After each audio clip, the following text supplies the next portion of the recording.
Ladder it rest on vertical wall. जो add होगा वो स्मूथ होगा, लेकिन यहाँ पे फ्रिक्शन होगा। हमें पूछा है कि find normal reaction and friction exerted by ground on ladder. तो लैडर भी क्या कर रही है, इस पर फोर्स अप्लाई कर रही है। तो लैडर का जो सेंटर होगा यहाँ पे कहीं पे, तो ये डाउनवर्ड डायरेक्शन में उसका फोर्स होगा लैडर का मास इंटू जी।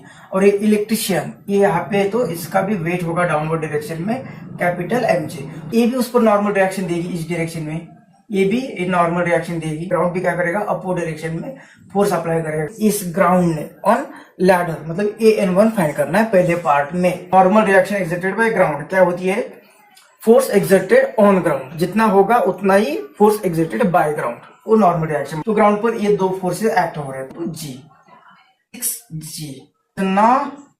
तो पहला पार्ट, ये जो लैडर थी यहाँ पे जो फोर्सेस लग रहे हैं, इस फोर्सेस के कारण ये क्या होगा, ए एंड ऐसे स्लिप होगा। सपोज ये वैसे ही स्मूथ है, तो ये ऐसे यहाँ पे स्लिप हो जाएगी। इसे इस साइड में स्लाइड ना होने के लिए इस साइड में फोर्स चाहिए, और वो फोर्स कौन देगा, ये फ्रिक्शनल फोर्स देगा, ये फ्रिक्शनल फोर्स। और वही फ्रिक्शनल फोर्स हमें फाइंड करने के लिए बोला है। फ्रिक्शनल फोर्स कितना होता है, वो होता है mu N. Mu coefficient of friction दिया है, उसकी वैल्यू हमें नहीं पता है। इक्विलिब्रियम है, इक्विलिब्रियम है मतलब ये जो लेफ्ट साइड में फोर्स हमें चाहिए frictional force is equal to क्या होगा, ये राइट साइड वाला फोर्स, मतलब इज इक्वल टू N2। तो पहले N2 फाइंड करना पड़ेगा। तो अबाउट ओ लेते हैं। अब तो क्लॉकवाइज टॉर्क इसके कारण और इसके कारण है, mg के कारण, लैडर के वेट के कारण कितना टॉर्क प्रोड्यूस हो रहा है, g।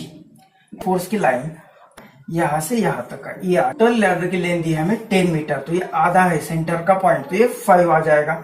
37 दिया है, ये 90 होगा, तो ये कितना आएगा 53। तो ये साइड एडजेसेंट एंगल वो कितना होता है 5 cos 53 पे इसका।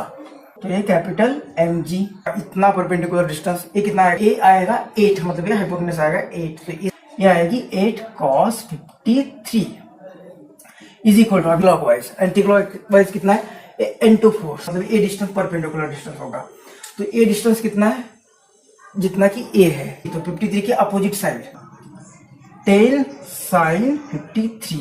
लैडर का वेट 16, तो ये 3 और ये cos 53 कितना होता है 5।